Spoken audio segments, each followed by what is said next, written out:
Now, there are 3 simple tools. I call this the F factor. Not that F. There are 3 F's, so the 3 tools are fun, focus, and fervor. First and foremost, you got to have fun. If you're not having fun, you're doing it wrong. That's the maxim. It ties right back into that.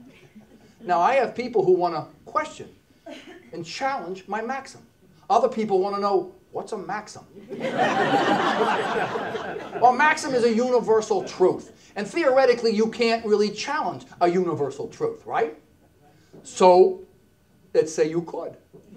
I would say to you, don't take it literally. You got to look at the other 2 F's. Because fun without focus is frivolous.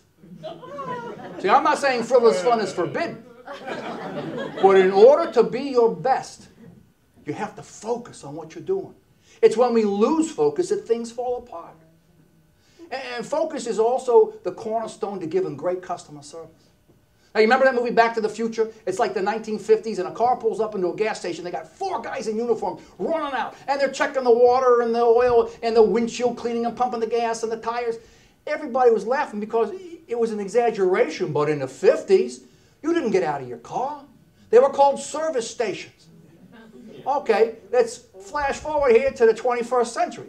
I can see this boardroom, and the CEO's going, I think we need to raise our customer service ratings. Any suggestions? Yeah, boss, why don't we train the staff better? Why don't we hire more staff? Nah. What you do is you just get somebody at the store, and every time someone comes in the store, you say, hello. Brilliant! So I walk into a store. The name of the store is not important. Blockbusters. I walk into the store. I hear, hello. And I look behind me. It's nothing. Well, no one's not talking to me, right? So I take it, hello. Still not. And then I see it. The door opens up. A bell rings. The clerk sticks her head up. Hello. And goes right back to what she's doing. Hello. Hello. Like a frickin' parrot. So I go over to the clerk and I gave her a cracker. Having somebody say hello to me who doesn't care beans about me doesn't help my shopping experience at all. When it's insincere, if I want insincere, I'll call my first wife. You got to focus on. You go into the Apple store, they focus on you. They say hello, but they're looking right at you when they say it.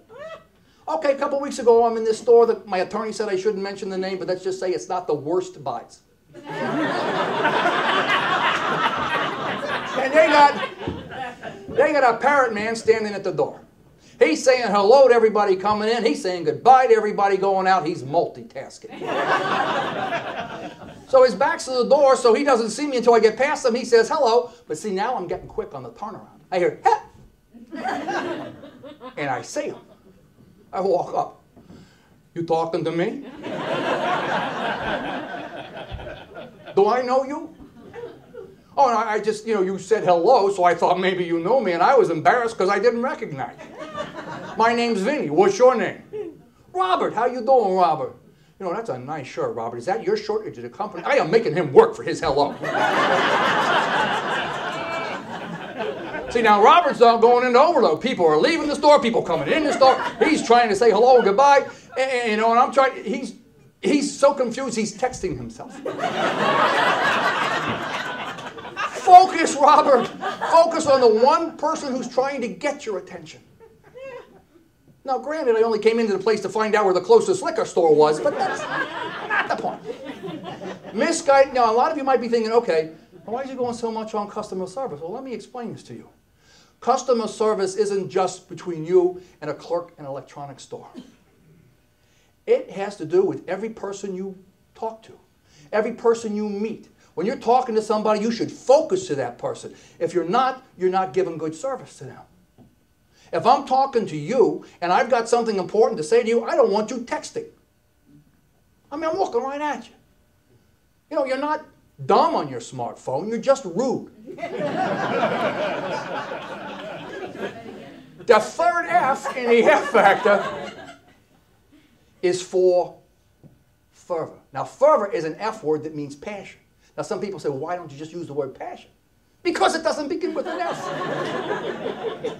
Now, I can't begin to tell you how to live your passion. Because your passions are your passions. And if you're passionate about something, the last thing you need is advice from me.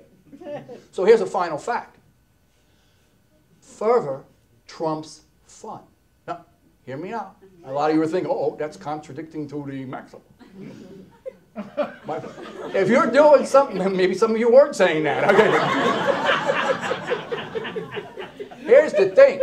If you're doing something with fervor, that means there's no place else you'd rather be.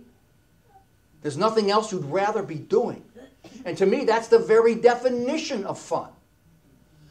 That's why it's so important to fuel your fervor.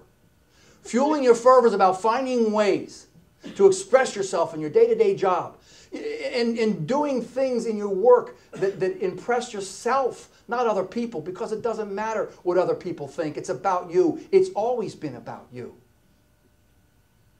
So it's important to be passionate about the job you do, because if you're not, chances are you won't work hard enough to be any good at it. And believe me, it's a lot more fun if you're good at something. So you have to use your passion in everything you do, and that starts with having more fun. And now we've gone full circle. But it's more like a trapezoid. The trapezoid that we call the bada bing.